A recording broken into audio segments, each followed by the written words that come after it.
Bueno, hay casi unanimidad, pero digo que efectivamente hay... Unanimidad contra. Sí, contra. O sea, contra el proyecto que está presentando el gobierno. Pero digo casi porque efectivamente tampoco hay unanimidades. Las unanimidades son propias de los partidos que tienen comité central. Nosotros tenemos un comité ejecutivo y hay discusión.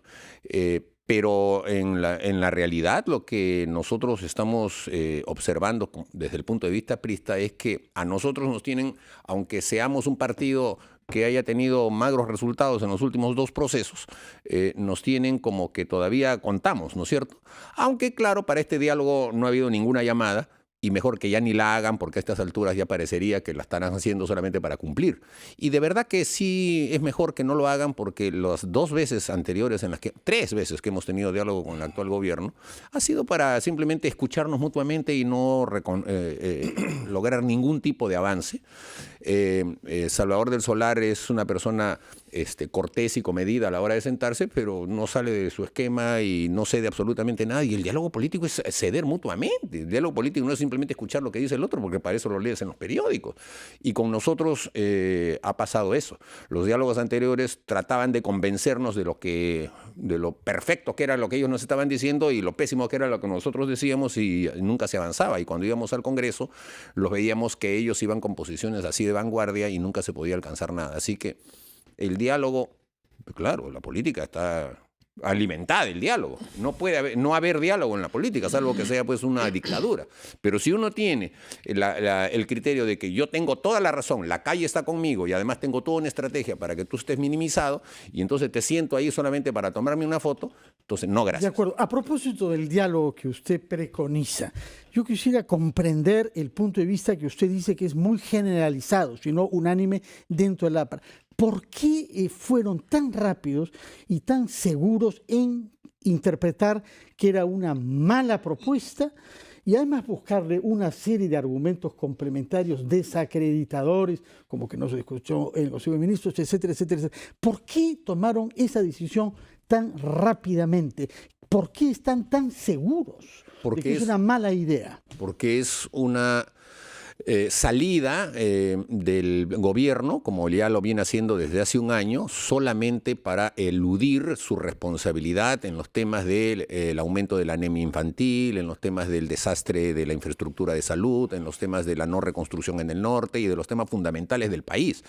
Y tiene al país discutiendo temas que no son los más importantes, porque la inmunidad del año 21... para los congresistas que sabe Dios quiénes eran del año 21, no es el tema más importante del Perú. Aquí los temas más importantes del Perú están en que se le pueda garantizar a los ciudadanos educación adecuada y salud adecuada. Y eso, nada. ¿Y qué de eso no se habla. propuesto usted para salir de una crisis política que usted reconocerá ha terminado por irritar a la opinión pública y crear la sensación de que no pueden ponerse de acuerdo los 2 poderes que surgieron de las elecciones del año 16? Puesto que esta propuesta es mala, ¿cuál es la que hubieran ustedes planteado? Bueno, cuando el gobierno ha venido y ha solicitado facultades en materia de lucha contra la inseguridad ciudadana, en materia de fortalecimiento de la capacidad de creación de empleo, fortalecimiento de los esquemas de agua y desagüe que se tienen que implementar, nosotros hemos apoyado al 100%.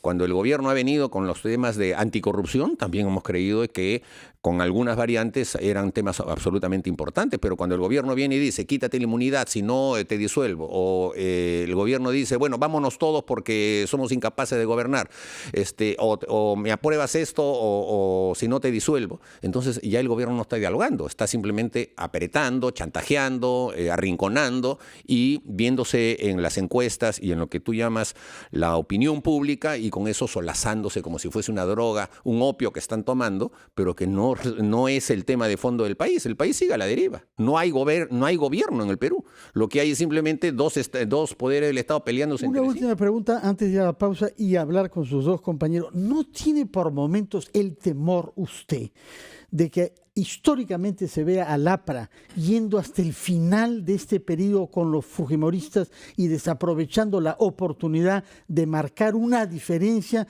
y de terminar este quinquenio de una manera que les permita, digamos, persistir políticamente después?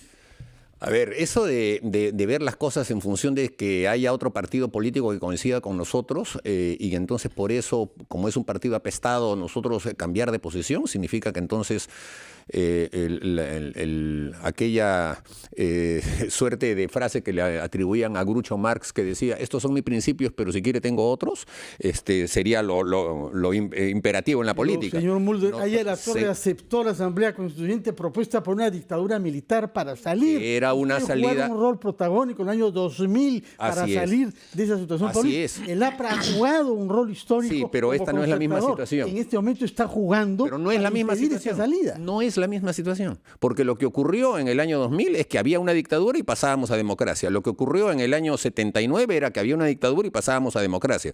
Lo que ocurre ahora es que hay una democracia y se va a pasar a una dictadura. Es completamente distinto. Entonces nosotros nuestros principios no los podemos adecuar a circunstancias de pensar, ahora vamos a tener que ver en el futuro que no nos digan que hemos coincidido con el fujimorismo. No, señor, nosotros defendemos los principios democráticos y este gobierno no está demostrando ser democrático. Me alegro. La historia lo escribirá de esa manera, ¿no?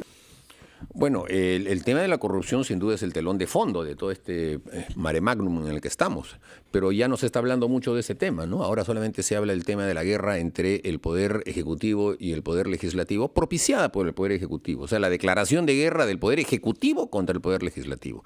El Poder Judicial... Pero declaración de guerra relativamente, porque el señor Vizcarra está renunciando también a parte de su mandato. No es una pena de muerte que se inflige, ¿no? Bueno, o sea, primero te mato a ti, después me suicido yo. Es más o menos lo que se está proponiendo y eso es lo que nosotros consideramos una declaratoria de guerra. Además, no ha comenzado recién ahora. Ha comenzado desde que el señor Vizcarra entró al gobierno.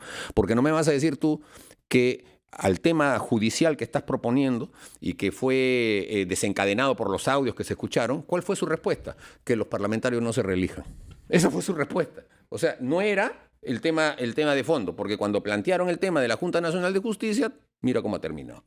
Y yo lo que creo es que aquí ha habido también una politización de la justicia. Para comenzar, hay mucha exposición mediática de quienes son fiscales y eso los termina politizando, ¿no?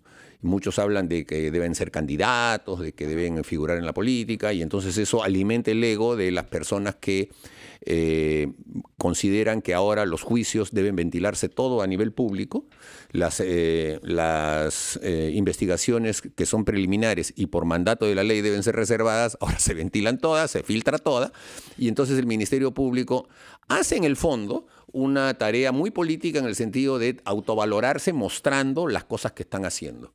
Y eso realmente enrarece los procesos de investigación.